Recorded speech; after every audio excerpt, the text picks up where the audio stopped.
আসসালামু আলাইকুম প্রিয় শিক্ষার্থীবৃন্দ। আজকে আমরা আমাদের কেমিস্ট্রি কোর্সের নতুন একটি ক্লাস শুরু করতে যাচ্ছি। আমাদের ক্লাসে আমরা আজকে গুণগত রসায়ন চ্যাপ্টারটা শুরু করব। তো গুণগত রসায়ন চ্যাপ্টারের আমাদের যে প্রাথমিক আলোচনা এবং প্রাথমিক আলোচনা থেকে আজকে আমরা শুরু করব। দেখা যাক ভিতরে কি কি আছে, আমরা বিষয়গুলো সম্পর্কে সামনে দেখতে পারবো ইনশাল্লাহ। তো আমরা প্রথমেই পরমাণু মডেল এবং প্রাথমিক ধারণা, এইখানে আমাদের একটা হেডিং দেখতে পাচ্ছ তোমরা। তো বিভিন্ন ধরনের পরমাণু মডেল আছে আমাদের এখানে, এই বিষয়গুলো নিয়ে আমরা একটু আলোচনা করবো আজকে এখানে। তো আমরা শুরু করতে চাই 1897 সালে স্যার জে থমসনের কথা দিয়ে শুরু করে। তো তিনি প্রথম ক্যাথোড রশ্মির উপর একটা পরীক্ষা চালান। তো ক্যাথোড রশ্মির উপর পরীক্ষা চালানোর পর তিনি যে জিনিসটা আবিষ্কার করেন তার নাম হচ্ছে ইলেকট্রন। তো ইলেকট্রন আবিষ্কারের পর স্বাভাবিকভাবে আমাদের মনে প্রশ্ন আসতে পারে যে এটা নিয়ে নতুন বিভিন্ন ধরনের পরীক্ষা নিরীক্ষা শুরু হয়। তো কেন পরীক্ষা নিরীক্ষা শুরু হয়? যে ইলেকট্রনগুলো তো আর হাওয়ার উপরে ভেসে বেড়াবে না। তো ইলেকট্রনগুলো চলাচলের জন্য বা ইলেকট্রনগুলো অবস্থানের জন্য কোথায় তারা অবস্থান করতেছে এই বিষয়গুলো নিয়ে বিভিন্ন ধরনের পরীক্ষা নিরীক্ষা শুরু হয়। তো তার এই ইলেকট্রন আবিষ্কারের পর থেকেই আমাদের বিজ্ঞানী রাদারফোর্ড এবং বিজ্ঞানী বোর তারা পরমাণুর উপর ইলেকট্রন, কক্ষপথ এই জিনিসগুলো নিয়ে পরীক্ষা নিরীক্ষা চালানো শুরু করেন। এরই ধারাবাহিকতায় 1911 সালে বিজ্ঞানী রাদারফোর্ড একটি পরমাণু মডেল দাঁড় করান, যেটা রাদারফোর্ডের পরমাণু মডেল নামে পরিচিত। তো রাদারফোর্ডের পরমাণু মডেল এবং বোরের পরমাণু মডেল সম্পর্কে তোমরা ইতিমধ্যেই নবম দশম শ্রেণীতে অনেক কিছু পড়ে এসেছো, এই বিষয়গুলো তোমাদের কাছে পরিচিত। তোমরা রাদারফোর্ডের পরমাণু মডেল কত সালে আবিষ্কার হয়েছে এটা জানা আছে আমাদের, 1911 সালে। তো রাদারফোর্ডের পরমাণু মডেলে কিছু কিছু সীমাবদ্ধতা ছিল, সেই সীমাবদ্ধতাগুলো দূর করার জন্য বিজ্ঞানী বোর যে নতুন আরেকটা পরমাণু মডেল দাঁড় করান, সেইখানে তিনি মোটামুটি রাদারফোর্ডের পরমাণু মডেলের যে সীমাবদ্ধতাগুলো সেগুলো দূর করার চেষ্টা করেন। এরপর বোরের পরমাণু মডেল থেকে প্রত্যেকটা পরমাণু মডেলেরই আমরা জানি যে সব কিছুরই কিছু ভালো জিনিস আছে, খারাপ খারাপ দিকও থাকে। এখানে খারাপ বোঝাচ্ছি না, খারাপ বলতে আর কি সীমাবদ্ধতা, আর কি তার যে সীমাবদ্ধতাগুলো সেই সীমাবদ্ধতাগুলো দূর করার জন্য নতুন আরও বিভিন্ন তোমার পরমাণু মডেল আসছে, যে এখানে একটা হচ্ছে কোয়ান্টাম পরমাণু মডেল। তো বোরের পরমাণু মডেলের সীমাবদ্ধতাগুলো আমাদের কোয়ান্টাম পরমাণু যে বলবিদ্যা আছে সেইখানে কিছুটা দূর হয়ে গেছে। তো আমরা একটা একটা করে দেখার চেষ্টা করি যে রাদারফোর্ডের পরমাণু মডেল, বোর পরমাণু মডেল এগুলোতে আসলে কি বোঝাইছে। তো বিজ্ঞানী রাদারফোর্ড যে পরমাণু মডেলটা ব্যবহার করেছেন,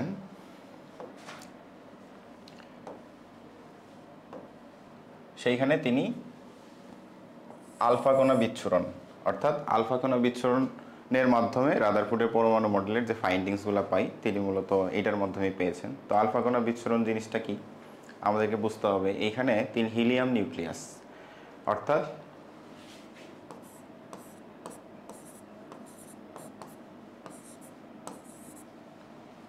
এই হিলিয়াম নিউক্লিয়াসকে ব্যবহার করে তিনি এই পরীক্ষাটা মূলত করেছিলেন। তাহলে হিলিয়াম নিউক্লিয়াসে এখানে আমরা খেয়াল করে দেখতেছি যে হিলিয়ামের যে দুইটা ইলেকট্রন থাকে সেই দুইটা ইলেকট্রনই কিন্তু সে ত্যাগ করছে।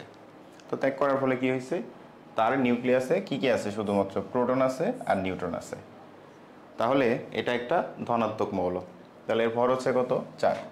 তিনি এই হিলিয়াম নিউক্লিয়াসকে ব্যবহার করে একটা পরীক্ষা চালান। কিসের উপর পরীক্ষা চালান? একটা সোনার পাতের উপর পরীক্ষা চালান। এবং এই সোনার পাতের চারদিকে একটা জিঙ্ক সালফেটের আস্তরণ থাকে। এইখানে আমাদের যে এই যে পাটটা আমরা দেখতে পারতেছি এটা হচ্ছে একটা সোনার পাত এবং এর চারপাশে জিঙ্ক সালফেটের কি আছে, আবরণ আছে।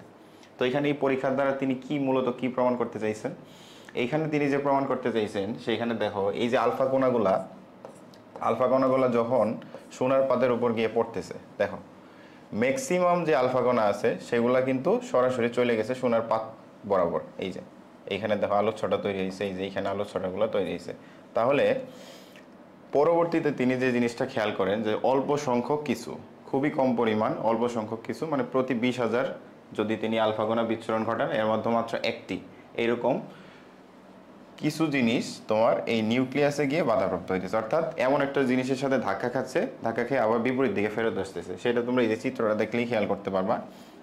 এই যে দেখো এইখানে কিছু একটা ভারী জিনিসের সাথে বাধাপ্রাপ্ত হয়ে সেটা আবার বিপরীত দিকে ফেরত আসতেছে, আবার এই যে বাধাপ্রাপ্ত হয়ে আবার এই দিকে চলে যাচ্ছে। তার মানে কি বোঝাচ্ছে যে তিনি এই জিনিসটা থেকে যেটা প্রমাণ করতে চাইছেন যে পরমাণুর অধিকাংশ জায়গায় হচ্ছে তোমার ফাঁকা, যদি ফাঁকা না হইতো তাহলে কিন্তু সরাসরি এটা জিঙ্ক সালফেটের এই যে আমাদের যে সোনার পাত আছে এইখানে গিয়ে কিন্তু আঘাত করতো না। তাহলে এইখান থেকে তিনি যে জিনিসটা পেয়েছেন সেটা হচ্ছে যে পরমাণুর অধিকাংশ স্থানই হচ্ছে ফাঁকা এবং পরমাণুর ভিতর এমন একটা কিছু আছে যেটাকে তিনি নিউক্লিয়াস নাম দিয়েছেন, যে সেইখানে ভারী একটা বস্তু আছে যাকে কেন্দ্র করে ইলেকট্রনগুলা আবর্তন করে। আচ্ছা, এই ক্ষেত্রে তোমার এই যে অনুপ্রভাগুলো দেখতেছো তোমরা, এটা মূলত সোনার পাতের উপর যখন আলফা কণাগুলো গিয়ে আঘাত করে তখন এই অনুপ্রভাগুলো আমাদের মূলত সৃষ্টি হয়, যে এখানে আমাদের দেওয়া আছে আলোকিত অংশ। আচ্ছা, তাহলে রাদারফোর্ডের পরমাণু মডেল থেকে আমরা এইটুকু বুঝতে পারতেছি যে পরমাণুর অধিকাংশ স্থানই হচ্ছে ফাঁকা এবং পরমাণুর কেন্দ্রে থাকে নিউক্লিয়াস। তো তিনি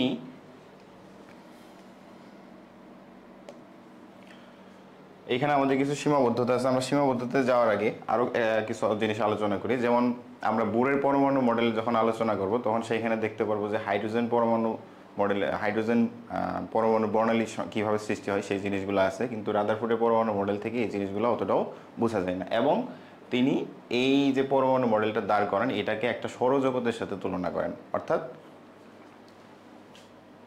সূর্যকে কেন্দ্র করে, এটা যদি আমাদের সূর্য হয়, সূর্যকে কেন্দ্র করে বিভিন্ন কক্ষপথে যেমন গ্রহগুলা তোমার থাকে, এই গ্রহগুলা কিন্তু সূর্যকে কেন্দ্র করে প্রদক্ষিণ করতে থাকে। তো ঠিক সেইমভাবে তিনিও যে মতবাদটা দাঁড় করান সেটা হচ্ছে যে পরমাণুর কেন্দ্রে থাকে নিউক্লিয়াস, এই নিউক্লিয়াসকে কেন্দ্র করে ইলেকট্রনগুলা কি করতে থাকে, ইলেকট্রনগুলা নিউক্লিয়াসকে কেন্দ্র করে ঘুরতে থাকে। তো এটা হচ্ছে মোটামুটি রাদারফোর্ডের পরমাণু মডেলের একটা সামারাইজ, তোমরা এই বিষয়গুলো বই খুললেই দেখতে পারবা। আমরা একটু এবার রাদারফোর্ডের পরমাণু মডেলের সীমাবদ্ধতাগুলো নিয়ে আলোচনা করি। তার পরমাণু মডেলের কিছু সীমাবদ্ধতা ছিল, সেই সীমাবদ্ধতাগুলো কি কি? প্রথমে খেয়াল করে দেখো, এখানে বলা আছে যে সৌরমণ্ডলের গ্রহসমূহ সামগ্রিকভাবে হচ্ছে চার্জবিহীন। আচ্ছা, এই কথাটা দ্বারা কি বোঝায়? যে সৌরমণ্ডলে যে আমাদের গ্রহগুলো আছে যে সূর্যকে কেন্দ্র করে যখন ঘুরতে থাকে তখন স্বাভাবিকভাবে তাদের কোনো চার্জ থাকে না। সূর্যকে কেন্দ্র করে যখন ঘুরতে থাকে তখন তাদের মধ্যে কোনো গ্রহগুলোর চার্জ থাকে না, কিন্তু পরমাণুতে আবর্তনশীল ইলেকট্রন সমূহ ঋণাত্মক চার্জযুক্ত হয় এবং পরস্পরকে স্থির বৈদ্যুতিক বল দ্বারা বিকর্ষণ করে। অর্থাৎ পরমাণুতে যে আবর্তনশীল ইলেকট্রন সমূহ আছে আমাদের সেগুলো কি পরস্পর ঋণাত্মক চার্জযুক্ত, তাহলে সব যদি সমধর্মী চার্জ হয় তাহলে স্বাভাবিকভাবে কি করবে, তারা পরস্পরকে বিকর্ষণ করবে। অপরদিকে গ্রহসমূহ মহাকর্ষ বল দ্বারা পরস্পরকে কি করে, আকর্ষণ করে। তাহলে গ্রহের ধারণা এবং আমাদের যে পরমাণুর যে মডেলটা তিনি দাঁড় করেছেন সেটা কিন্তু সাংঘর্ষিক হয়ে যাচ্ছে। তাহলে এই ক্ষেত্রে বিষয়টা কিন্তু ঠিক হয়নি। আরেকটা জিনিস, ধরো আমাদের এখানে নিউক্লিয়াস আছে। আচ্ছা, এইখানে যদি আমাদের একটা ইলেকট্রন থাকে, এই ইলেকট্রনটা স্বাভাবিকভাবে কি ঘটবে, যে কেন্দ্রমুখী আকর্ষণ বল দ্বারা নিউক্লিয়াস কর্তৃক আকর্ষিত হবে। যখন ঘুরতে থাকবে তখন কিন্তু আবার একটা কেন্দ্র বিমুখী বলও কাজ করবে। তাহলে এই যে কেন্দ্রমুখী বল আর হচ্ছে কেন্দ্র বিমুখী বল, এই দুইটা কিন্তু পরস্পরকে কি করবে, কাউন্টার ব্যালেন্স করে দেয়, অর্থাৎ সমভার করে। এর কারণে ইলেকট্রনগুলা তোমার কি করতে থাকে, আমরা সরাসরি বলে থাকি যে ইলেকট্রনগুলো হচ্ছে তোমার চার্জবিহীন বলতে পারি। ইলেকট্রনগুলো পরমাণু হচ্ছে চার্জ নিরপেক্ষ, অর্থাৎ ধনাত্মক চার্জের সমপরিমাণ ইলেকট্রনগুলো কি করতে থাকে, ঘুরতে থাকে নিউক্লিয়াসকে কেন্দ্র করে। এটা হচ্ছে আমাদের রাদারফোর্ডের পরমাণু মডেল থেকে ফাইন্ডিংস। দ্বিতীয়ত তার যে সীমাবদ্ধতাটুকু ছিল সেটা হচ্ছে গিয়ে দেখো যে ম্যাক্স প্লাঙ্কের তত্ত্ব। এই ম্যাক্স প্লাঙ্কের তত্ত্বটা হচ্ছে খুব ইম্পর্টেন্ট একটা জিনিস। ম্যাক্স প্লাঙ্কের তত্ত্ব অনুসারে কোনো একটা নিউক্লিয়াসকে কেন্দ্র করে, ধরো এখানে একটা নিউক্লিয়াস আছে, এই নিউক্লিয়াসকে কেন্দ্র করে যদি ইলেকট্রন সমূহ বা কোনো একটা চার্জ যদি এখানে ঘুরতে থাকে তাহলে তার আবর্তন কক্ষ আস্তে আস্তে ছোট হতে থাকবে। এই যে এখানে লেখা আছে দেখো, ম্যাক্সওয়েলের আলোক সম্পর্কিত তড়িৎচুম্বকীয় তত্ত্ব অনুসারে কোনো চার্জযুক্ত বস্তু বা কণা কোনো বৃত্তাকার পথে ঘুরতে থাকলে তা ক্রমাগত শক্তি বিকিরণ করবে এবং তার আবর্তন চক্র আস্তে আস্তে ঘুরতে থাকবে। অর্থাৎ যদি ইলেকট্রন ঘুরতে থাকে নিউক্লিয়াসকে কেন্দ্র করে তাহলে ম্যাক্সওয়েলের তত্ত্ব অনুসারে এইটার আবর্তন চক্র আস্তে আস্তে কী হতে থাকবে, ছোট হতে থাকবে এবং এক সময় কি নিউক্লিয়াসে পতিত হবে। কিন্তু এই সমস্ত জিনিস বা এই কথা বা এই কাজগুলো কিন্তু আমরা রাদারফোর্ডের পরমাণু মডেল থেকে পাইনি। তাহলে ম্যাক্সওয়েলের তত্ত্বের সাথে রাদারফোর্ডের পরমাণু তত্ত্ব কিন্তু সাংঘর্ষিক। দ্বিতীয়ত খেয়াল করে 3 নম্বরে খেয়াল করে দেখো, হাইড্রোজেন পরমাণু বর্ণালী সম্পর্কে সুষ্ঠু ব্যাখ্যা দিতে পারে না। হাইড্রোজেন পরমাণুর বর্ণালী সম্পর্কে আমরা বোরের পরমাণু মডেল থেকে জানতে পারবো, যেটা রাদারফোর্ডের পরমাণু মডেল দিতে সক্ষম হয়নি। অর্থাৎ এইখানে আমাদের 3 ধরনের সীমাবদ্ধতা আমরা এখানে দেখতে পারলাম। তাহলে রাদারফোর্ডের পরমাণু মডেলের যে ফাইন্ডিংসগুলো ছিল সেটা হচ্ছে পরমাণু সমূহ চার্জ নিরপেক্ষ এবং তাদেরকে তিনি সৌরজগতের সাথে তুলনা করছিলেন, যেটা আমাদের একটা সীমাবদ্ধতার মধ্যে পড়ে গেছে। সেটা কি, যে সামগ্রিকভাবে সৌরজগতের সাথে তুলনা করা তার কিন্তু ঠিক হয়নি। দ্বিতীয়ত হচ্ছে ম্যাক্সওয়েলের যে তড়িৎচুম্বকীয় বর্ণালী, সেই অনুসারে রাদারফোর্ডের পরমাণু মডেল কিন্তু তোমার ভিত্তি থাকে না সহজ কথায় বলতে গেলে। আর 3 নাম্বার হচ্ছে হাইড্রোজেন পরমাণু বর্ণালী সম্বন্ধে কোনো সুষ্ঠু ব্যাখ্যা এই মডেল দিতে পারে না। কিভাবে শক্তি বিকিরিত হয়, শক্তি শোষিত হয়, এই ব্যাখ্যাগুলো আমরা বোরের পরমাণু মডেল থেকে জানতে পারবো। এই হচ্ছে আমাদের রাদারফোর্ডের পরমাণু মডেলের সীমাবদ্ধতা, যেটা তোমরা বই পড়লে আরো বিস্তারিত বুঝতে পারবা। এইখানে আমাদের বোর পরমাণু মডেল তোমরা দেখতে পাচ্ছ, এটা নিয়ে আমরা একটু প্রাথমিকভাবে আলোচনা করি।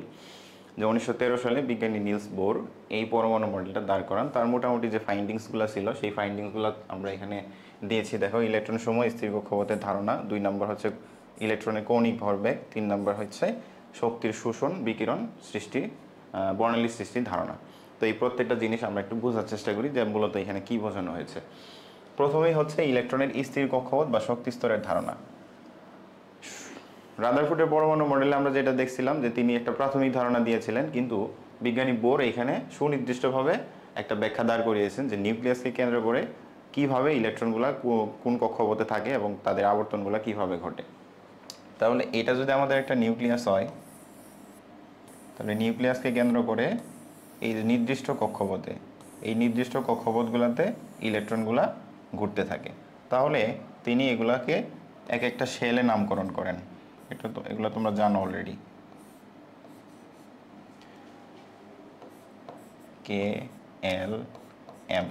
যদি আরো কক্ষপথ থাকে তাহলে সেটার নাম হবে কি, এটার নাম হবে তোমার এন। অর্থাৎ ইলেকট্রন সমূহ নিউক্লিয়াসকে কেন্দ্র করে নির্দিষ্ট কক্ষপথ বা শেলগুলোতে অবস্থান করে, যেগুলোর প্রত্যেকটার মান আছে আমাদের। যেমন কে এর জন্য এখানে এন এর মান হবে তোমার 1, এল এর জন্য এন এর মান হবে 2, এম এর জন্য এন এর মান হবে 3, এন এর জন্য এন এর মান হবে 4।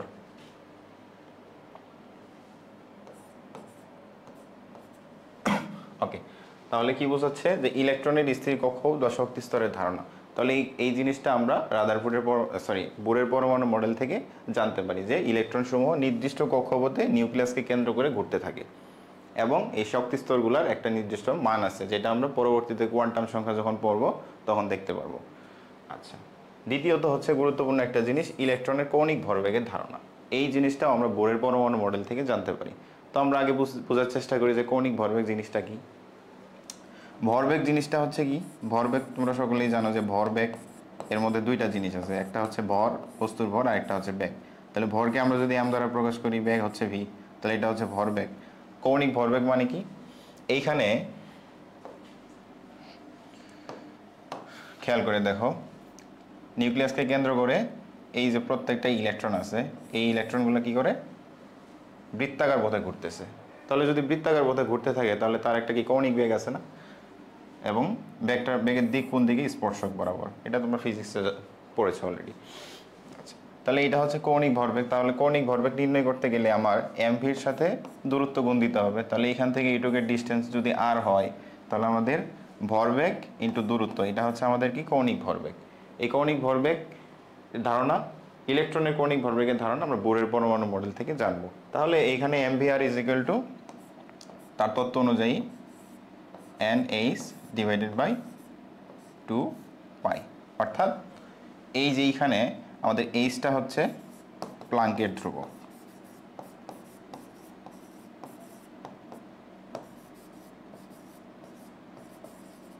এর একটা মান আছে।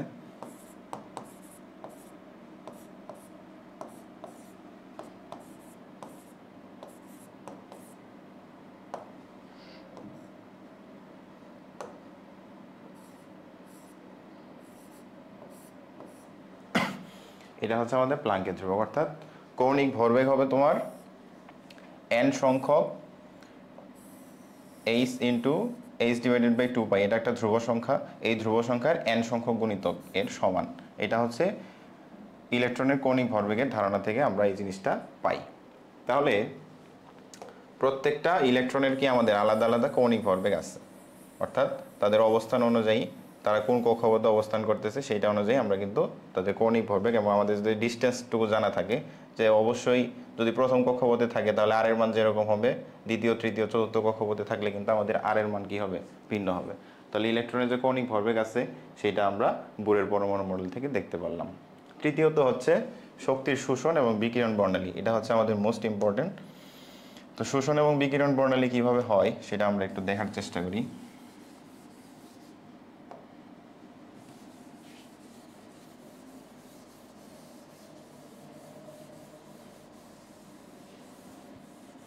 তোমরা এখানে একটা চিত্র দেখতে পাচ্ছ, এই চিত্রটা দ্বারা কি বোঝাচ্ছে তোমরা হয়তো এখনো বুঝতে পারোনি, আমি একটু বুঝাই দিচ্ছি তোমাদের। দেখো এখানে নিউক্লিয়াসকে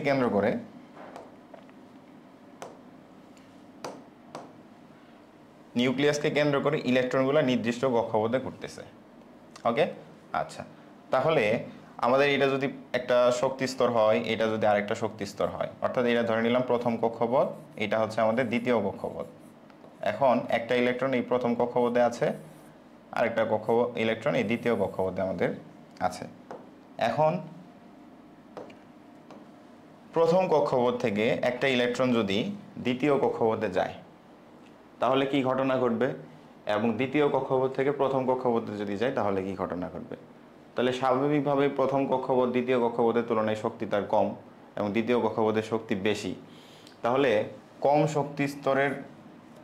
শক্তি স্তর থেকে যদি বেশি শক্তি স্তরের দিকে কোনো ইলেকট্রন যায় তাহলে সেই ক্ষেত্রে তার কি লাগবে, শক্তি অতিরিক্ত শোষণ করতে হবে। তাহলে আবার যদি দ্বিতীয় কক্ষপথ থেকে বা আরও যদি একটা কক্ষপথ এখানে তোমার থাকে, ধরো এটা হচ্ছে 3 নাম্বার কক্ষপথ, এই 3 নাম্বার কক্ষপথ থেকে কোনো একটা ইলেকট্রন যদি তার নিচের দিকে অর্থাৎ দ্বিতীয় কক্ষপথ বা প্রথম কক্ষপথে যদি লাফ দিয়ে যায় বা তাহলে কি ঘটবে ঘটনা, তাহলে যার শক্তি বেশি, তৃতীয় কক্ষপথের এখানে হচ্ছে শক্তি বেশি, বাকি দুইটার হচ্ছে শক্তি স্তরের শক্তি কম, তাহলে বেশি শক্তি স্তর থেকে বা উচ্চ শক্তি স্তর থেকে নিম্ন শক্তি স্তরে ইলেকট্রন গেলে তাহলে সেই ক্ষেত্রে আমাদের শক্তির বিকিরণ ঘটবে। এটা হচ্ছে আমাদের মূল জিনিস। তাহলে এখানে দেখতে পাচ্ছ যে প্রথম শক্তি স্তর থেকে যখন দ্বিতীয় শক্তি স্তরে গেছে তখন কিন্তু আমাদের এখানে হয়ে গেছে শোষিত শক্তি। আবার দ্বিতীয় কক্ষপথ থেকে যখন প্রথম কক্ষপথে ইলেকট্রন গেছে তখন সেটা কিন্তু আমাদের বিকিরিত শক্তি, অর্থাৎ উচ্চ শক্তি স্তর থেকে নিম্ন শক্তি স্তরে গেলে শক্তি বিকিরণ ঘটবে, আর নিম্ন শক্তি স্তর থেকে যদি উচ্চ শক্তি স্তরে যেতে চাই তাহলে কি হবে, শক্তি শোষণ করতে হবে। তাহলে আমরা শক্তি শোষণ বা বিকিরণ থেকে এখন কিভাবে বর্ণালীর সৃষ্টি হয় সেই জিনিসটা দেখব। আচ্ছা, এইখানে যে শোষিত শক্তি কি হইলো, যখন প্রথম কক্ষপথ থেকে দ্বিতীয় কক্ষপথে গেছে তখন শোষণ করছে। আচ্ছা, শোষণ করার পর যদি এই ইলেকট্রনটা যদি একটা ইলেকট্রন ধরো এখানে প্রথম কক্ষপথ থেকে দ্বিতীয় কক্ষপথে গেছে তাহলে শোষণ করছে শক্তি, দ্বিতীয় কক্ষপথ থেকে আবার যদি প্রথম কক্ষপথে ইলেকট্রনটা ব্যাক আসে তাহলে সেই ক্ষেত্রে ওই যে শোষিত শক্তিটুকু ছিল সেই শক্তিটুকু সে আবার কি করবে, বিকিরণ করবে। যখন বিকিরণ করবে তখন কি হবে, আলোর যে দৃশ্যমান অঞ্চল আছে আমাদের সেই দৃশ্যমান অঞ্চল অনুযায়ী আমাদের কি হবে, বর্ণালীর সৃষ্টি হবে, অর্থাৎ এইখানে আলোচ্ছটা সৃষ্টি হবে সহজ কথায়। আচ্ছা,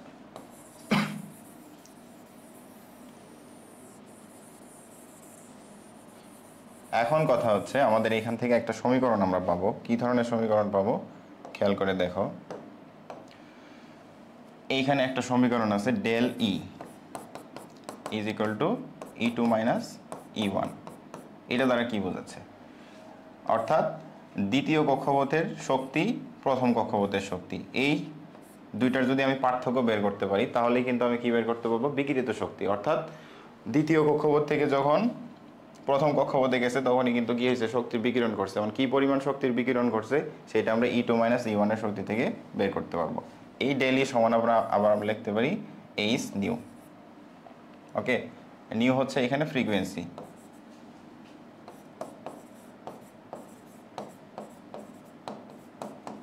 যেটাকে আমরা অ্যাপ দ্বারাও প্রকাশ করতে পারি। আচ্ছা, তাহলে আমাদের এখান থেকে ফাইন্ডিংস কি, ডেল ই সমান এইচ নিউ। এটা হচ্ছে আমাদের শক্তি শোষণ বা বিকিরণ বর্ণালী সৃষ্টির যে ধারণা সেটা থেকে আমরা এই জিনিসটা পাইলাম। তাহলে ডেল ই সমান আমরা পাবো কি, এখানে শক্তি স্তরের যে পার্থক্য সেটাই হচ্ছে আমাদের কি E2 minus E1 is equal to h nu. এটাকে আবার একটু সিম্পলিফাই করে লেখা যায় h is equal to c divided by হচ্ছে ল্যামডা। তাহলে এখানে সি কি, ল্যামডা কি? সি হচ্ছে এখানে আলোর বেগ,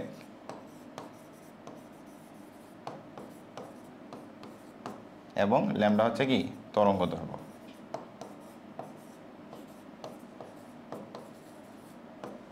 ওকে, তাহলে আমরা বুঝতে পারলাম ঘটনা কি ঘটলো এখানে।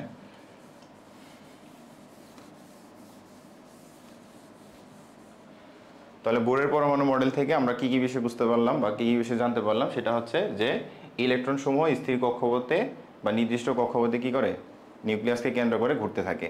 2 নম্বর যে ফাইন্ডিং সেটা হচ্ছে ইলেকট্রনের কৌণিক ভরবেগের ধারণা, অর্থাৎ ইলেকট্রন সমূহ যখন বৃত্তাকার পথে ঘুরতে থাকে তখন তাদের একটা কৌণিক ভরবেগ থাকে এবং সেটা কিসের সমান, h/2 ল্যামডার n সংখ্যক গুণিতকের সমান। আর তৃতীয়ত হচ্ছে শক্তির শোষণ বা বিকিরণ এবং বর্ণালী সৃষ্টির ধারণা, সেটা কখন তৈরি হবে, যখন ইলেকট্রন নিম্ন শক্তি স্তর থেকে উচ্চ শক্তি স্তরে যাবে তখন তাকে শক্তি শোষণ করতে হবে, আর যখন কোনো একটা ইলেকট্রন উচ্চ শক্তি স্তর থেকে নিম্ন শক্তি স্তরে আসবে তখন সে কী করবে, শক্তি বিকিরণ করবে। আচ্ছা, এবার আমরা নেক্সট স্লাইডে যাই, দেখি কি আছে নেক্সট স্লাইডে। এখানে রাদারফোর্ডের পরমাণু মডেল এবং বোরের পরমাণু মডেলের মধ্যে তুলনা আছে আমাদের। তো প্রথম ক্ষেত্রে দেখো উভয় পরমাণু মডেল উপস্থাপনের মূল ধারণা কি। বোর পরমাণু মডেলের ভিত্তি হলো রাদারফোর্ড পরমাণু মডেলের কেন্দ্রস্থ নিউক্লিয়াস এবং নিউক্লিয়াস বহির্ভূত ইলেকট্রন অঞ্চলের সাথে ম্যাক্স প্লাঙ্ক এবং আইনস্টাইনের আলোক সম্পর্কীয় বিকিরণের কোয়ান্টাম তত্ত্বের সমন্বয়। দ্বিতীয়তে যে বিষয়টা আছে আমাদের 2 নম্বর পয়েন্টটা খেয়াল করে দেখো, রাদারফোর্ডের পরমাণু মডেলে ইলেকট্রনের কক্ষপথের আকার এবং সংখ্যাকে সুস্পষ্ট করা হয়নি, যে বিষয়টা পরবর্তীতে বোরের পরমাণু মডেলে এসে সুস্পষ্ট করা হয়েছে যে ইলেকট্রনগুলা নিউক্লিয়াসকে কেন্দ্র করে কক্ষপথে কিভাবে ঘুরতে থাকে এবং তাদেরকে বিভিন্ন শেলে ভাগ করা হয়েছে, যেমন K shell, L shell, M shell, N shell. Okay, তাহলে রাদারফোর্ডের পরমাণু মডেল থেকেই মূলত আমাদের বোরের পরমাণু মডেলের ভিত্তিটা তৈরি হয়েছিল। এখন উভয় মডেলের কিছু সীমাবদ্ধতা আমরা এখানে দেখতে পাচ্ছি, তোমরা খেয়াল করলে দেখতে পারবা যে সীমাবদ্ধতাগুলো কি কি আমাদের। যে গ্রহসমূহকে ইলেকট্রনের সাথে তুলনা করা ঠিক হয়নি এবং বোরের পরমাণু মডেলে এরূপ কোনো ত্রুটি নেই। তাহলে দুইটা পরমাণু মডেলের মধ্যে যদি আমরা তুলনা করি তাহলে রাদারফোর্ডের পরমাণু মডেল থেকে বোরের পরমাণু মডেলে তুলনামূলকভাবে আমাদের কি বলা যায়, এটা সুগঠিত সহজ কথায়। তাহলে তার গ্রহসমূহকে সৌরজগতের গ্রহসমূহের সাথে ইলেকট্রন সমূহকে সৌরজগতের গ্রহের সাথে তুলনা করা ঠিক হয়নি, এটা হচ্ছে প্রথম সীমাবদ্ধতা রাদারফোর্ডের পরমাণু মডেলে, যেটা বোরের পরমাণু মডেলে এই ধরনের কোনো সীমাবদ্ধতা নাই। দ্বিতীয়ত হচ্ছে ম্যাক্সওয়েলের তত্ত্ব অনুসারে রাদারফোর্ড পরমাণু মডেলের আবর্তনশীল ইলেকট্রন ক্রমাগতভাবে শক্তি বিকিরণ করবে। কিছুক্ষণ আগে তোমরা দেখতে পেরেছো যে যদি নিউক্লিয়াসকে কেন্দ্র করে কোনো চার্জ অর্থাৎ ইলেকট্রন যদি ঘুরতে থাকে ক্রমাগত, তাহলে কি ম্যাক্সওয়েলের তত্ত্ব অনুসারে সেটা একসময় নিউক্লিয়াসে পতিত হবে। এই ধরনের কোনো বিষয় আমরা কিন্তু রাদারফোর্ডের পরমাণু মডেলে দেখতে পাইনি এবং এর আবর্তন চক্র ধীরে ধীরে কমতে থাকবে। তাহলে এটা হচ্ছে রাদারফোর্ড পরমাণু মডেলের অন্যতম একটা সীমাবদ্ধতা। তৃতীয়ত যে জিনিসটা হচ্ছে, রাদারফোর্ডের পরমাণু মডেলে বর্ণালী সৃষ্টি সম্পর্কে কোনো ধারণা দেওয়া হয়নি, কিন্তু বোরের পরমাণু মডেলে বর্ণালী সৃষ্টি সম্পর্কে ধারণা আছে, সেটা আমরা একটু পরবর্তীতে তোমরা দেখতে পারবা। আচ্ছা, এখন আমরা কৌণিক ভরবেগ সম্পর্কে ইতিমধ্যে জেনেছি। তাহলে কৌণিক ভরবেগ সম্পর্কিত আমরা যদি একটা ম্যাথ করতে পারি তাহলে দেখো তোমাদের এই কনসেপ্টটা কিন্তু ক্লিয়ার হয়ে যাবে যে কৌণিক ভরবেগ কাজ কি মূলত। দেখো এখানে হাইড্রোজেন পরমাণু তৃতীয় শক্তি স্তরে আবর্তনশীল ইলেকট্রনের কৌণিক ভরবেগ কত হবে সেটা নির্ণয় করতে বলছে। তাহলে এখানে পরমাণু কি, হাইড্রোজেন পরমাণু কত নাম্বার শক্তি স্তরে আছে, 3 নাম্বার শক্তি স্তরে আছে। আচ্ছা, তাহলে এন এর মান এখানে কত হবে আমাদের, 3 হবে। আবর্তনশীল ইলেকট্রনের কৌণিক ভরবেগ, তাহলে আমরা জানি কৌণিক ভরবেগের সূত্র কি,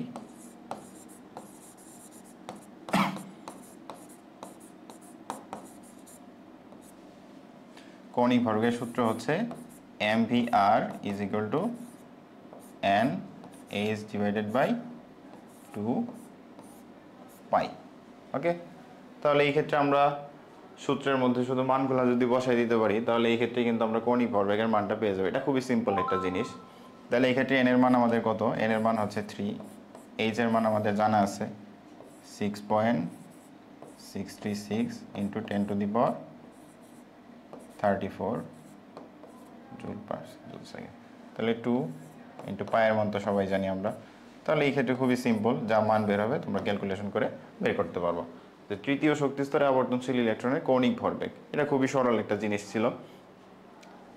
আচ্ছা, এখন এইখানে যে ম্যাথটা তোমরা দেখতে পাচ্ছ এই ম্যাথটা আমরা একটু সলভ করার চেষ্টা করি। যে এখানে কি আছে, যে কোনো পরমাণুর m কক্ষপথে আবর্তনরত একটি ইলেকট্রনের কৌণিক ভরবেগ নির্ণয় করো। তাহলে m কক্ষপথ মানে আমাদের কি বোঝাচ্ছে? তৃতীয় নাম্বার কক্ষপথ। এই যে যেমন এটা যদি আমাদের নিউক্লিয়াস হয়,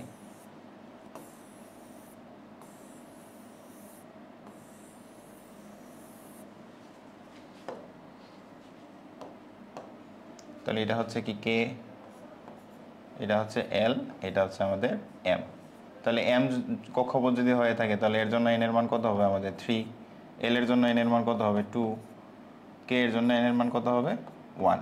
যেহেতু এম কক্ষপথে আছে তাহলে এন এর মান হচ্ছে 3। তাহলে আমরা অঙ্ক করার ক্ষেত্রে যে কোনো ম্যাথ সলভ করার ক্ষেত্রে আগে কি কি আছে সেই বিষয়গুলো আগে তুলে নিব। তাহলে এই ক্ষেত্রে এন এর মান হচ্ছে আমাদের 3 যেহেতু এম এ আছে। ওকে, তারপরে খেয়াল করো এম কক্ষপথে আবর্তনরত একটি ইলেকট্রনের কৌণিক ভরবেগ, অর্থাৎ একটা ইলেকট্রন যদি 3 নম্বর কক্ষপথে থেকে নিউক্লিয়াসকে কেন্দ্র করে আবর্তন করতে থাকে তাহলে তার কৌণিক ভরবেগ নির্ণয় করতে হবে। তাহলে কৌণিক ভরবেগ নির্ণয় করার জন্য আমাদের কয়টা রাশি লাগে? কৌণিক ভরবেগ হচ্ছে m v r is equal to n into divided by হচ্ছে 2 পাই।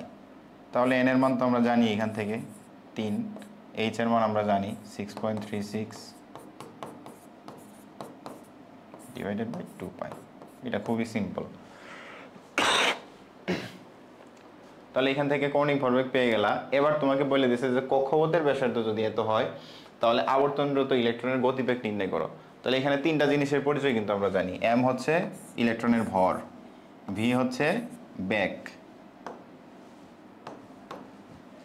এটা হচ্ছে ভর, এটা হচ্ছে বেগ, আর আর হচ্ছে কি, আর হচ্ছে ব্যাসার্ধ বা দূরত্ব। তাহলে এই ক্ষেত্রে আমাদের দেওয়া আছে কি কি দেখো, ইলেকট্রনের ভর দেওয়া আছে, কক্ষপথের ব্যাসার্ধ দেওয়া আছে। তাহলে দুইটা জিনিস যদি আমাদের জানা থাকে একটা জিনিস বের করতে পারবো না? অবশ্যই পারবো, কারণ এই ক্ষেত্রে আমরা একটা মান পাবো, এই ভ্যালুটা আমরা পাবো। তাহলে বের করতে বলছে কি আমাদের ভরবেগ, তারপর গতিবেগ বের করতে বলছে। তাহলে ভি যদি এখানে থাকে তাহলে এখানে যে আমরা ভ্যালুটা পাবো এই ভ্যালুকে আমরা এম আর আর এটা দ্বারা ভাগ করে দিলেই কিন্তু মানটা আমরা এখানে পেয়ে যাচ্ছি। আচ্ছা, তাহলে এখানে এম এর মান কত দেওয়া আছে? অঙ্ক করার ক্ষেত্রে সবসময় আমরা যে কোনো একটা এসআই এককে মানে এককে নিয়ে যাবো। এই ক্ষেত্রে আমরা এসআই এককে যদি নিয়ে যাই তাহলে ব্যাসার্ধকে কত দ্বারা সেন্টিমিটার থেকে মিটারে নিয়ে যাওয়া, আর হচ্ছে এখানে ভর যেটা দেওয়া আছে এটা গ্রামে আছে। তাহলে গ্রাম থেকে কেজিতে নিয়ে যেতে হলে কী করতে হবে? 10⁻³ দ্বারা গুণ করতে হবে। তাহলে এগুলো খুবই সহজ জিনিস। তাহলে এখান থেকে আমরা যে অ্যান্সারটা পাবো এই অ্যান্সারটা এখানে বসাবা। ভর দেওয়া আছে কত? 3.6 সরি ভর দেওয়া আছে আমাদের 9.11 ইন্টু 10⁻³ একবারে লিখে দিলাম, ইন্টু আমাদের ব্যাসার্ধ কত দেওয়া আছে 3.6 ইন্টু 10⁸ এর সাথে আমাদের কত গুণ করতে হবে? 10⁻²। আচ্ছা, তাহলে যে অ্যান্সারটা বের হবে সেটাই হচ্ছে আমাদের কি ব্যাক। খুবই সিম্পল একটা ম্যাথ। প্রথমে আমরা এমভিআর এর মানটা বের করব। এমভিআর এর মান বের করার পর আমরা যে এখানে একটা মান পাবো সেই মানকে ভর এবং ব্যাসার্ধ দ্বারা ভাগ করলে আমরা কিন্তু ইলেকট্রনের গতিবেগটা পেয়ে যাব এখানে। তাহলে এই ইলেকট্রন, এই যে ইলেকট্রনটা যে তৃতীয় কক্ষপথে আবর্তন করতেছে, কত গতিবেগে আবর্তন করতেছে সেই ভ্যালুটা কিন্তু আমরা এই ভি এর মান থেকে জানতে পারবো। তাহলে এটা হচ্ছে এই টাইপের অঙ্ক বইয়ের মধ্যে অনেক আছে, তোমরা পরবর্তীতে প্র্যাকটিস করতে পারবা। আচ্ছা, এখানে আমরা আরেকটা ম্যাথ দেখতে পারতেছি যেটা হচ্ছে আমাদের হাইড্রোজেন পরমাণুর ইলেকট্রনের দুটি শক্তি স্তরের পার্থক্য দেওয়া আছে, তখন উচ্চ শক্তি স্তর থেকে নিম্ন শক্তি স্তর। আমরা কিছুক্ষণ আগে যে বোরের পরমাণু মডেল থেকে যে শক্তি স্তরে কীভাবে ইলেকট্রনগুলো নিম্ন থেকে উচ্চতে গেল, উচ্চ থেকে নিম্নতে আসলে কী ঘটে সেই জিনিসটা কিন্তু আমরা অলরেডি দেখেছি। তাহলে এই ক্ষেত্রে এই অঙ্কটা যদি আমরা সলভ করি, দেখো এখানে বলে দিছে যে হাইড্রোজেন পরমাণুর দুটি ইলেকট্রনের দুটি ভিন্ন শক্তি স্তরের পার্থক্য। তাহলে শক্তি স্তরের পার্থক্যকে আমরা কি দ্বারা প্রকাশ করি? ডেল ই দ্বারা। ডেল ই মানে কি? উচ্চ শক্তি স্তর মাইনাস হচ্ছে নিম্ন শক্তি স্তরের যে মানটা আমাদের, এটা হচ্ছে ডেল ই। তাহলে ডেল ই সমান আবার কিন্তু কি লেখা যায়? পড়ছিলাম এইচ নিউ।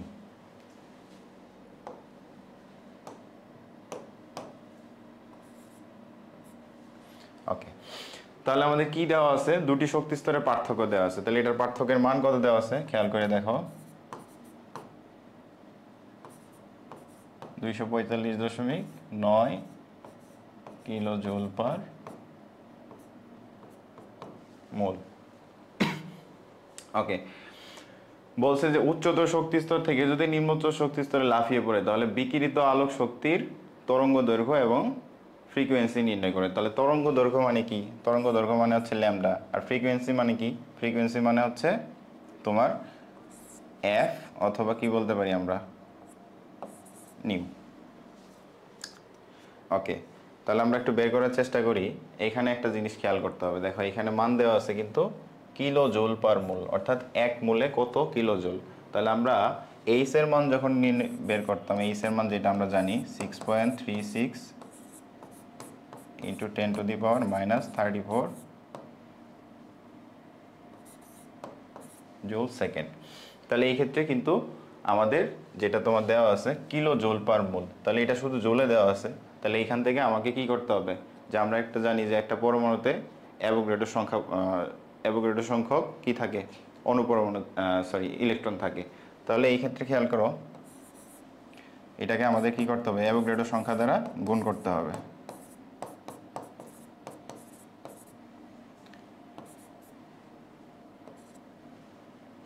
এক মূল পরমাণুতে অ্যাভোগাড্রো সংখ্যক অর্থাৎ 6.022 ইন্টু 10⁻23 সংখ্যক অণু অথবা পরমাণু থাকে এক মূল পরমাণুতে। তাহলে আমাদের যেহেতু এখানে পার মূলে বের করতে বলছে, তাহলে এক মূলে কতটুকু পরিমাণ অণু পরমাণু থাকে সেই জিনিসটা কিন্তু আমরা এখানে গুণ করতে হবে আমাদের। তাহলে এখান থেকে একটা এইচ এর ভ্যালু পাবো আমরা।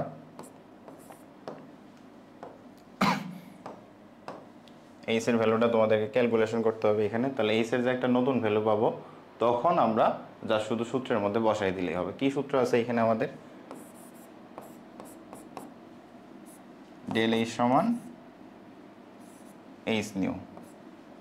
আচ্ছা, আবার এইচ সমান আমরা কি জানি, সি ডিভাইডেড বাই ল্যামডা।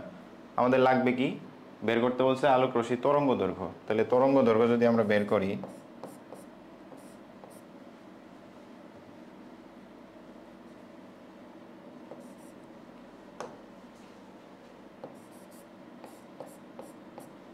আচ্ছা তরঙ্গ দৈর্ঘ্য বের করতে হলে এখানে কি করতে হবে, দেখো শুধু ল্যামডার মান বের করতে হবে। তাহলে lambda is equal to h c divided by হচ্ছে কি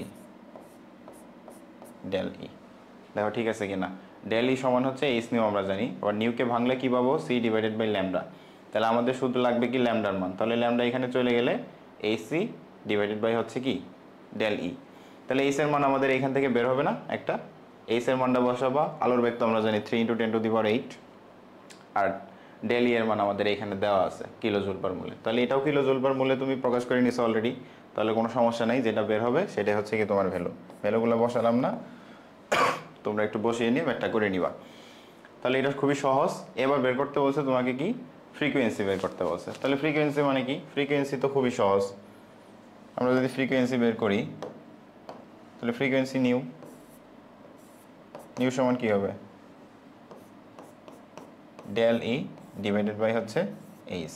ডেল ই এর মান আমার দেওয়া আছে এখানে 245.9 ডিভাইডেড বাই হচ্ছে এই যে এখান থেকে এইচ এর মানটা পাবা, এখানে এইচ এর মানটা বসাই দিবা। ঠিক আছে, তাহলে খুবই সিম্পল একটা ম্যাথ। যা শুধু এই যে এখানে বুঝতে হবে যে এখানে যেহেতু মূলে দেওয়া আছে আমার, এর জন্য অ্যাভোগাড্রো সংখ্যাটা এখানে বসাই নিতে হবে, কারণ এক মূলে তোমার অ্যাভোগাড্রো সংখ্যক অণু অথবা পরমাণু থাকে। তাহলে এটা তো আমরা বুঝতেই পারলাম যে কেন এই কাজটা এখানে করা হলো। আচ্ছা, তাহলে এই হচ্ছে এই ম্যাথের সমাধান। আমরা পরবর্তীতে আরেকটা ম্যাথ দেখবো, এটা এইভাবে থাকলো।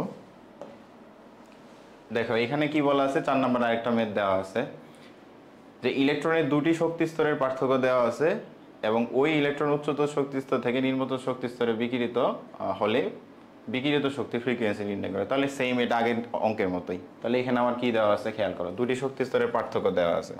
তো দুটি শক্তি স্তরের পার্থক্য কি, দুটি শক্তি স্তরের পার্থক্যকে আমরা ডেল ই দ্বারা প্রকাশ করি। ডেল ই সমান কত দেওয়া আছে, 35.64 ইন্টু 10⁻13। এখন এটা হচ্ছে আর্টস এককে দেওয়া আছে। আবার আমরা জানি 1 আর্ট সমান হচ্ছে 10 to the power minus 10 inverse minus 7 হচ্ছে জুল। তাহলে এটা মানটা বসাই দাও 10 ইনভার্স 7 জুল, তাহলে এটা জুলে প্রকাশ পাবে। আচ্ছা, এবার বলছে উচ্চতর শক্তি স্তর থেকে নিম্নতর শক্তি স্তরে পতিত হলে বিকিরিত শক্তি ফ্রিকোয়েন্সি নির্ণয় করা। তাহলে ফ্রিকোয়েন্সি মানে কি, আগে সূত্রটা বসাও। ডেল ই সমান হবে তোমার এখানে এইচ নিউ, তাহলে এটা হবে সি ডিভাইডেড বাই ল্যামডা। তো ফ্রিকোয়েন্সিতে তো আমাদের এটাই, এইটুকু আমাদের লাগতেছে না, তাহলে সহজ জিনিস ডেল ই সমান, আচ্ছা এটা এইচ দ্বারা ভাগ করলে আমরা এখানে নিউ এর মান পাবো। তাহলে এখানে এইচ এর মান কত দেওয়া আছে, 35.64 into 10 to the power minus 13 into 10 to the power minus 7 divided by হচ্ছে কত 6.36 into 10 to the power minus 34। এটা যেটা বের হবে সেটাই হচ্ছে আমাদের কি নিউ এর মান। খুবই সহজ অঙ্ক। তাহলে এটা হচ্ছে ফ্রিকোয়েন্সি বের করে ফেললাম আমরা। পরবর্তীতে দেখি কি আছে আমাদের। দেখো হাইড্রোজেন পরমাণুর n কক্ষপথের ব্যাসার্ধ দেওয়া আছে, আবর্তনরত ইলেকট্রনের কৌণিক ভরবেগ এবং গতিবেগ নির্ণয় করো। তাহলে এটাও অবশ্যই সিম্পল একটা ম্যাথ, তোমরা যা শুধু সূত্র বসাবা আর অঙ্ক করবা। দেখো দেওয়া আছে কি কি, n তম কক্ষপথে আছে, তাহলে যদি n কক্ষপথে থাকে, গতবার ছিল m এ থাকার কারণে n এর মান ছিল কত 3, তাহলে এটা যেহেতু n কক্ষপথে আছে তাহলে এই ক্ষেত্রে n এর মান হবে তোমার কত, n এর মান হবে 4। কক্ষপথের ব্যাসার্ধ দেওয়া আছে, অর্থাৎ নিউক্লিয়াস থেকে কত দূরত্বে আছে সেটা দেওয়া আছে। আর এর মান দেওয়া আছে 8.5 into 10 to the power minus 8 centimetre. এটাকে মিটারে প্রকাশ করলে কি করতে হবে, 100 দ্বারা ভাগ। ইলেকট্রনের কৌণিক ভরবেগ নির্ণয় করো এবং গতিবেগ নির্ণয় করো। তাহলে কৌণিক ভরবেগ তো খুবই সিম্পল একটা জিনিস, mvr is equal to nh divided by হচ্ছে টুয়াইস পাই। তাহলে n এর মান বসাও সুন্দর করে, কত হবে 4, 6.36 into 10 to the power minus 34 into 2 পাই।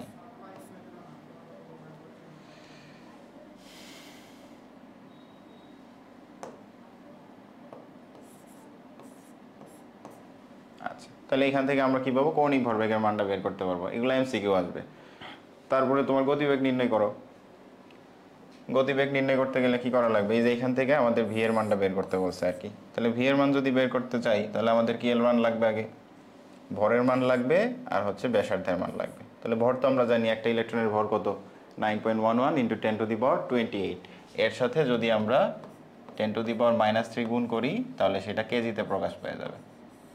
আমরা যে কোনো একটা এককে নিয়ে কাজ করব। তাহলে এখান থেকে ভি এর মান বের করতে চাইলে কি করতে হবে, এই যে টোটাল একটা মান পাবা, এই মানটাকে যা শুধু ভর এবং ব্যাসার্ধ দ্বারা ভাগ করে দিলেই কাজ আমাদের শেষ। খুবই সিম্পল ম্যাথ, ঠিক আছে। 2-3 মিনিটে এই ম্যাথগুলো সলভ করে ফেলতে পারবা। তো এখানে আমাদের এবার আছে, তোমাদের দেখতে পাচ্ছ যে ডি ব্রগলি সমীকরণ। তো এখানে ডি ব্রগলি সমীকরণ দ্বারা কি বোঝাচ্ছে আমরা একটু আলোচনা করি। দেখো বিজ্ঞানী লুই ডি ব্রগলি 1924 সালে মত প্রকাশ করেন যে ইলেকট্রন সমূহের কণা এবং তরঙ্গ উভয় ধর্ম আছে। এই কথার দ্বারা কি বোঝাচ্ছে, নিউক্লিয়াসকে কেন্দ্র করে ইলেকট্রনগুলো যখন কক্ষপথে ঘুরতে থাকে তখন এই ইলেকট্রনগুলা তার যে গতিপথ আছে এই গতিপথে তরঙ্গ আকারে চলতে থাকে। অর্থাৎ এমনিতে খালি চোখে দেখতে মনে হবে যে সরলভাবে চলাচল করতেছে, কিন্তু না, এটা কি করে, যখন এই পথে চলাচল করে তখন সেটা কি তরঙ্গ আকারে চলাচল করে। এটা হচ্ছে তার একটা ধর্ম। তাহলে ইলেকট্রনের কণা ধর্ম আছে, তরঙ্গ ধর্ম আছে। কণা ধর্ম থেকে আমরা এমভি অর্থাৎ ভরবেগের ধারণা পাই, আর যে তরঙ্গ ধর্ম যেটা আমাদের আছে সেইটা তার চলন বা কিভাবে তার গতিবেগ সম্পর্কে আমরা একটু আইডিয়া পাই। তাহলে এই ক্ষেত্রে খেয়াল করে দেখো, আমাদের যে ম্যাক্স প্লাঙ্কের একটা সমীকরণ আমরা জানি ইতিমধ্যেই, যে ম্যাক্স প্লাঙ্কের সমীকরণ অনুযায়ী ই ইজ ইকুয়াল টু কি এইচ নিউ। ওকে, আবার আইনস্টাইনের যে আমাদের ভর এবং শক্তির সমতুল্যতা আছে শক্তি, সেই অনুসারে আমরা কি জানি, ই ইজ ইকুয়াল টু হচ্ছে তোমার কি MC square. E is equal to MC square. তো এই জিনিসটা কাজে লাগে, আমরা ডি ব্রগলির একটা সমীকরণ এখানে পাবো। তো কী সমীকরণ আছে সেই জিনিসটা একটু দেখি। তাহলে বাম পক্ষ যদি সমান হয় আমরা এখান থেকে লিখতে পারি MC square is equal to h new. আচ্ছা, তাহলে খেয়াল করে দেখো, এইচ নিউ যদি হয় তাহলে এইচ সি ডিভাইডেড বাই হচ্ছে ল্যামডা। তাহলে এই উভয় পক্ষ থেকে আমরা কি একটা করে সি মিনিমাইজ করতে পারি, তাহলে এখানে কি আসবে দেখো, এখানে থাকবে MC is equal to H into 1/, lambda. উভয় পক্ষ থেকে একটা করে সি চলে গেছে। আচ্ছা, তাহলে এই ক্ষেত্রে আমাদের যে এমটা আছে এটা হচ্ছে ফোটনের ভর, এটা হচ্ছে ফোটনের ভর, আর সি হচ্ছে কি ব্যাক, এইচ হচ্ছে প্লাঙ্কের ধ্রুবক, আর ল্যামডা হচ্ছে কি আমাদের তরঙ্গ দৈর্ঘ্য। আচ্ছা,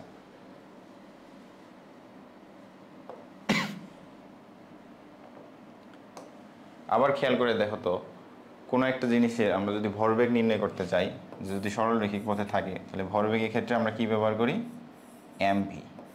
এটা হচ্ছে ভর, বেগের হচ্ছে গুণফল।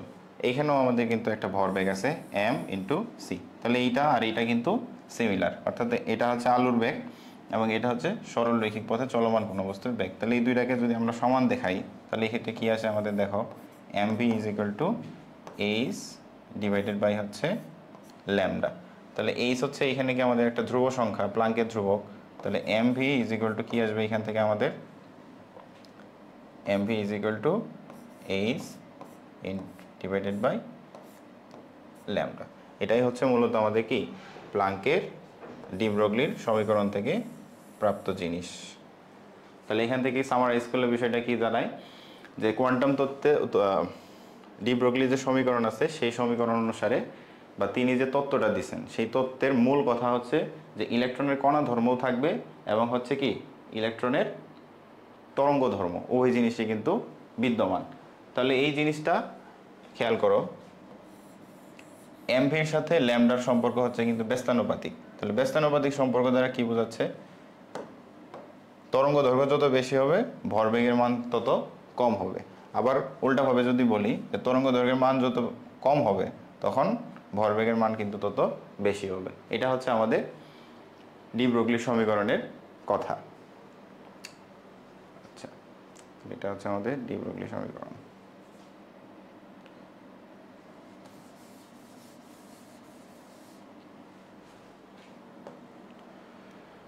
আচ্ছা, এখানে আমরা আরেকটা ম্যাথ দেখতে পাচ্ছি। এই ম্যাথ দ্বারা কি বোঝাচ্ছে আমরা একটু দেখো। একটি সোডিয়াম লবণের প্লাটিনাম তার শিখা পরীক্ষায় নির্গত সোনালী হলুদ আলুর তরঙ্গ দৈর্ঘ্য দেওয়া আছে। এই আলুতে ফোটনের তরঙ্গ সংখ্যা এবং হচ্ছে শক্তি নির্ণয় করো। আমরা তরঙ্গ সংখ্যা এই জিনিসটা এখন পর্যন্ত জানি না, সেইটা হচ্ছে তরঙ্গ সংখ্যার ধারণা পাবো আমরা বোরের পরমাণু মডেল থেকে। বোরের পরমাণু মডেলে আমরা বলছিলাম যে হাইড্রোজেন পরমাণুর বর্ণালী সৃষ্টি হয়, তো সেইখানে একটা সমীকরণ আছে, তো সেই সমীকরণে আমরা তরঙ্গ সংখ্যার পরিচয় পাবো। এটাকে নিউ বার দ্বারা প্রকাশ করা হয়। তরঙ্গ সংখ্যার new bar is equal two হচ্ছে তোমার 1/, ল্যামডা। এটা হচ্ছে তোমার তরঙ্গ সংখ্যার সমীকরণ।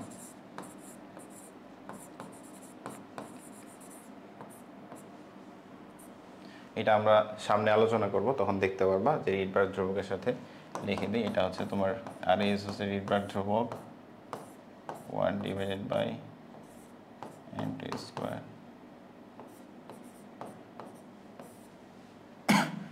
এরকম একটা সমীকরণ আমরা দেখব সামনে যখন ম্যাথ করব, কিভাবে বর্ণালী সৃষ্টি হয় সেই জিনিসগুলো আমরা যখন আলোচনা করব তখন দেখতে পারবা। এখন আমরা এই ম্যাথটাকে সলভ করি। এখানে তোমার তরঙ্গ দৈর্ঘ্য দেওয়া আছে কত, 585 ন্যানোমিটার। এটা হচ্ছে তোমার ল্যামডার মান দেওয়া আছে। তাহলে স্বাভাবিকভাবে এটা যদি আমরা বের করতে চাই, খুবই সিম্পল। তাহলে এটা 585, তাহলে এটা আমরা তরঙ্গ সংখ্যা পেয়ে যাব। বলছে যে ফোটনের শক্তি নির্ণয় করো, তাহলে শক্তি সমান আমরা কি জানি,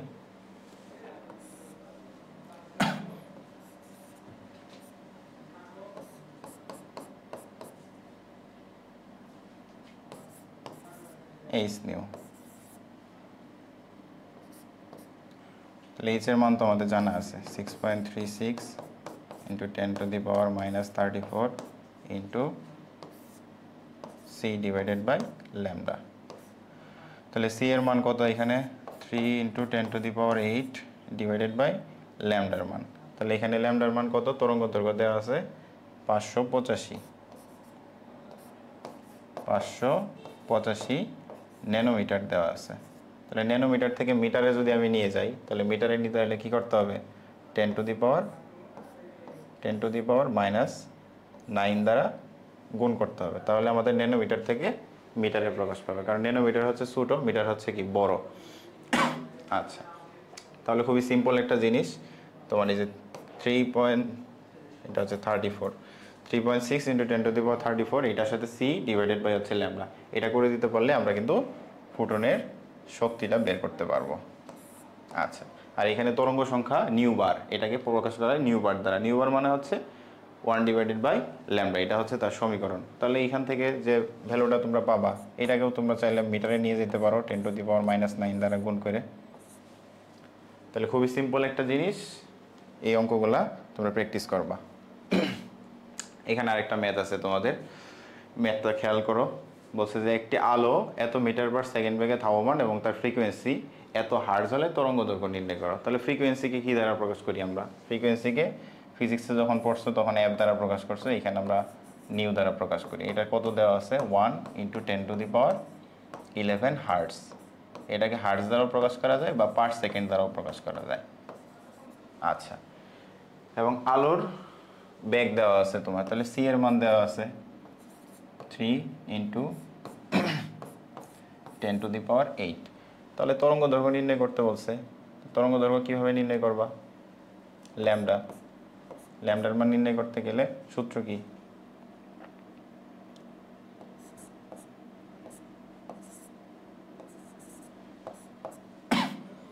তাহলে এখানে তরঙ্গ দৈর্ঘ্য নির্ণয় করতে গেলে করতে হবে কি? C divided by new.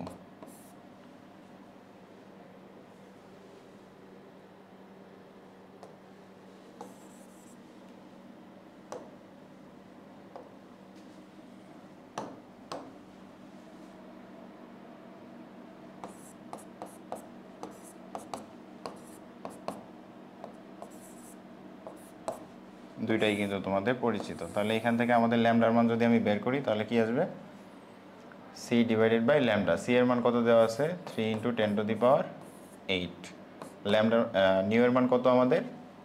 1 × 10⁻11 hertz বা per second, metre per second. তাহলে এখান থেকে খুবই সিম্পল অ্যান্সার বের হয়ে যাবে আমাদের। এখানে আরেকটা ম্যাথ আছে, দেখো ম্যাথ কি, তোমাদের বেশি বেশি ম্যাথ প্র্যাকটিস করেছে এই কারণে যে নতুন বিষয়, এই টপিকগুলো সম্পর্কে অত ধারণা ছিল না তোমাদের। হয়তো রাদারফোর্ডের পরমাণু মডেল, বোর পরমাণু মডেল, এইগুলো সম্পর্কে 9-10 জানো, কিন্তু এগুলা থেকে যে কিছু ম্যাথমেটিক্যাল টার্ম আসছে সেগুলো আমরা এই যে এইচএসসিতে এসে দেখতে পারতেছো। তাহলে এখানে বিকিরিত শক্তির তরঙ্গ দৈর্ঘ্য দেওয়া আছে আমাদের। তাহলে বিকিরিত শক্তির তরঙ্গ দৈর্ঘ্য মানে হচ্ছে ল্যামডার মান দেওয়া আছে। তাহলে ল্যামডা হচ্ছে 5 × 102 অ্যাংস্ট্রমে দেওয়া আছে। তাহলে এটা থেকে আমরা যদি মিটারে প্রকাশ করি তাহলে কি করতে হবে? 5 × এর সাথে 10⁻⁻10 দ্বারা গুণ করতে হবে, তাহলে এটা মিটারে প্রকাশ পাবে। 1 অ্যাংস্ট্রম সমান 10⁻⁻10 এম। ফোটনের শক্তি নির্ণয় করতে বলছে। তাহলে ফোটনের শক্তি কি? ফোটনের শক্তি হচ্ছে তোমার ডেল ই সমান হচ্ছে কি? H nu. তাহলে H into C divided by lambda. তাহলে এইচ এর মান বসাও,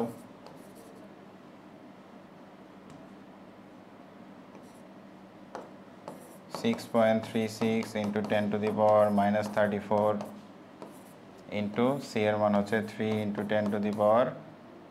10⁸ ডিভাইডেড বাই ল্যামডার মান কত?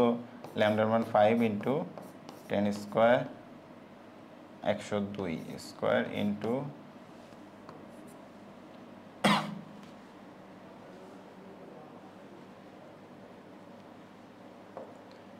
5 × 102 ইন্টু 10⁻⁻10।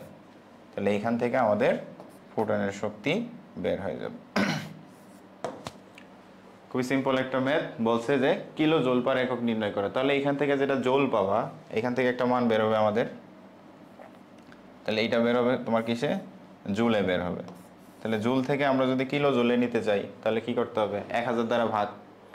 আর পার মোলে যদি নিতে চাই তাহলে কি করতে হবে? আচ্ছা, এইখান থেকে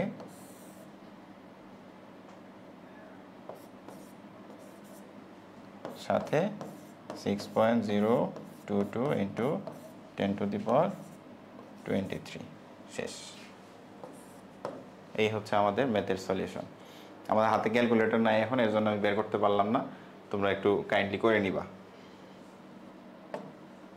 আচ্ছা, আমাদের আজকে লাস্ট টপিক সেটা হচ্ছে হাইজেনবার্গের অনিশ্চয়তা নীতি। তো হাইজেনবার্গের অনিশ্চয়তা নীতি নিয়ে কথা বলে আজকে আমাদের ক্লাস এখানে শেষ করব আমরা। তো অনিশ্চয়তা নীতিতে তিনি মূলত কি বোঝানোর চেষ্টা করছেন সেটা একটু খেয়াল করো, যে গতিশীল ইলেকট্রনের কণা এবং তরঙ্গ ধর্ম থাকায়, এটা আমরা কই থেকে জানলাম? ডি ব্রগলি সমীকরণ থেকে আমরা জানি যে ইলেকট্রনের কণা ধর্ম আছে, তরঙ্গ ধর্ম আছে। তো তরঙ্গ ধর্ম থাকায় হাইজেনবার্গ গাণিতিকভাবে প্রমাণ করেন যে কোনো গতিশীল কণার অবস্থান নির্ভুলভাবে নির্ণয় করা যায়, তখন এর ভরবেগ অনিশ্চিত হয়ে পড়ে। অর্থাৎ একই টাইমে কোনো একটা কণার অবস্থান এবং তার ভরবেগ দুইটা একই সাথে নির্ণয় করা, অর্থাৎ যদি তুমি দুইটা একই সাথে নির্ণয় করতে যাও তাহলে সেটা ভুল হওয়ার সম্ভাবনা থাকে এবং দুইটা অনিশ্চিত। আবার ওই কণার ভরবেগ নির্ভুলভাবে নির্ণয় করা সম্ভব হলে তখন এর অবস্থান নির্ণয় অনিশ্চিত হয়ে পড়ে। অর্থাৎ একটা নির্ণয় করতে পারলে অন্য আরেকটা নির্ণয় করা আমাদের জন্য কঠিন, অর্থাৎ অনিশ্চিত অবস্থায় থাকে। তো বিজ্ঞানী হাইজেনবার্গ হচ্ছেন জার্মানি একজন বিজ্ঞানী। তো আমরা অনেকে হয়তো ওপেনহাইমারের নাম শুনে থাকবা। বিজ্ঞানী ওপেনহাইমার এবং হাইজেনবার্গ দুইজন তৎকালীন প্রতিদ্বন্দ্বী ছিলেন। কি বিষয়ে প্রতিদ্বন্দ্বী ছিলেন? পারমাণবিক বোমার নাম শুনছে হয়তো অনেকে। তো বিজ্ঞানী হাইজেনবার্গ সে অনেকটা আগায় গেছিল তোমার পারমাণবিক বোমা তৈরির ক্ষেত্রে।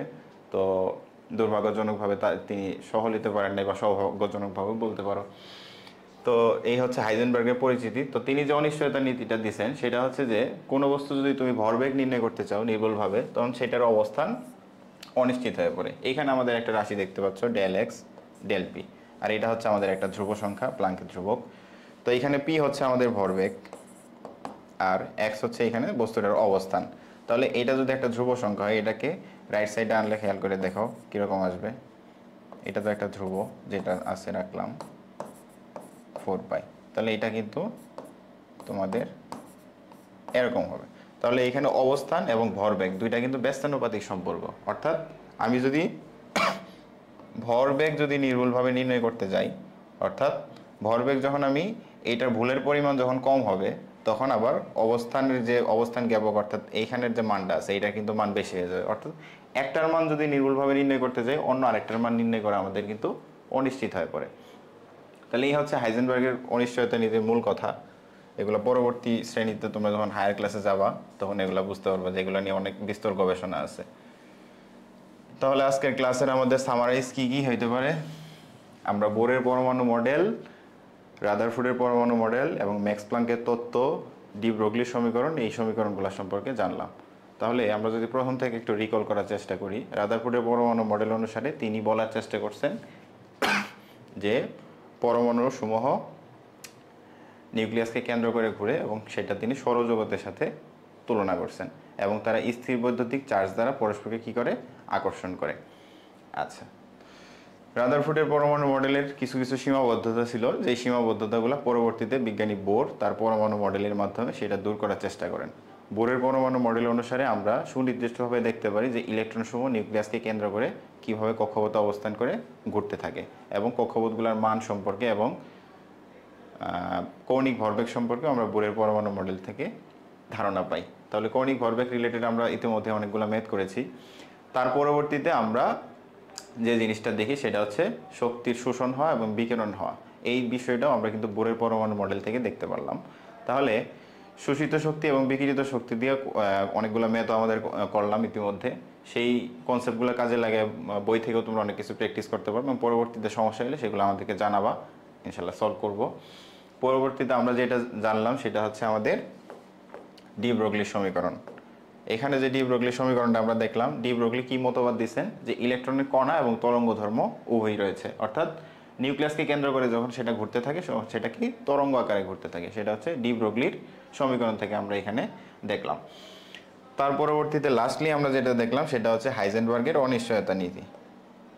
হাইজেনবার্গের অনিশ্চয়তা নীতিতে কি দেখলাম? যে একই সাথে কোনো ইলেকট্রনের ভরবেগ এবং তার অবস্থান নির্ণয় করা সম্ভব না। অর্থাৎ একটা নির্ণয় করতে গেলে অন্যটার ভুলের মাত্রা বেশি হয়ে যাবে। যেটা হচ্ছে এই যে এখানে বলা আছে যে ভরবেগ নির্ভুলভাবে নির্ণয় করা সম্ভব হলে তখন আবার বস্তুর অবস্থান নির্ণয় হচ্ছে অনিশ্চিত হয়ে পড়ে। একই সাথে দুইটা জিনিস করা যায় না, সেটা আমরা হাইজেনবার্গের অনিশ্চয়তা নীতি থেকে জানতে পারলাম। তো আমাদের প্রাথমিক ধারণা ছিল, প্রাথমিক ক্লাস ছিল একটা তোমাদের। তো এইখান থেকে আমরা পরবর্তীতে আরও বিভিন্ন টপিক সম্পর্কে জানবো। পরবর্তীতে আমাদের কোয়ান্টাম সংখ্যা থাকবে, তারপর পরমাণুর কক্ষপথগুলো দেখতে কেমন, তারপর সাব শেলগুলো কেমন, অরবিটালগুলো কেমন, তাদের আকৃতি কেমন, কাজ কি, এগুলো আস্তে আস্তে আমরা আগাবো। এটা হচ্ছে আমাদের প্রাথমিক একটা ক্লাস ছিল রাদারফোর্ডের বিভিন্ন পরমাণু মডেল সম্পর্কে। তো আশা করি সকলেই বুঝতে পেরেছো। তো আজকের মতো এই পর্যন্তই। ভালো থাকো সবাই।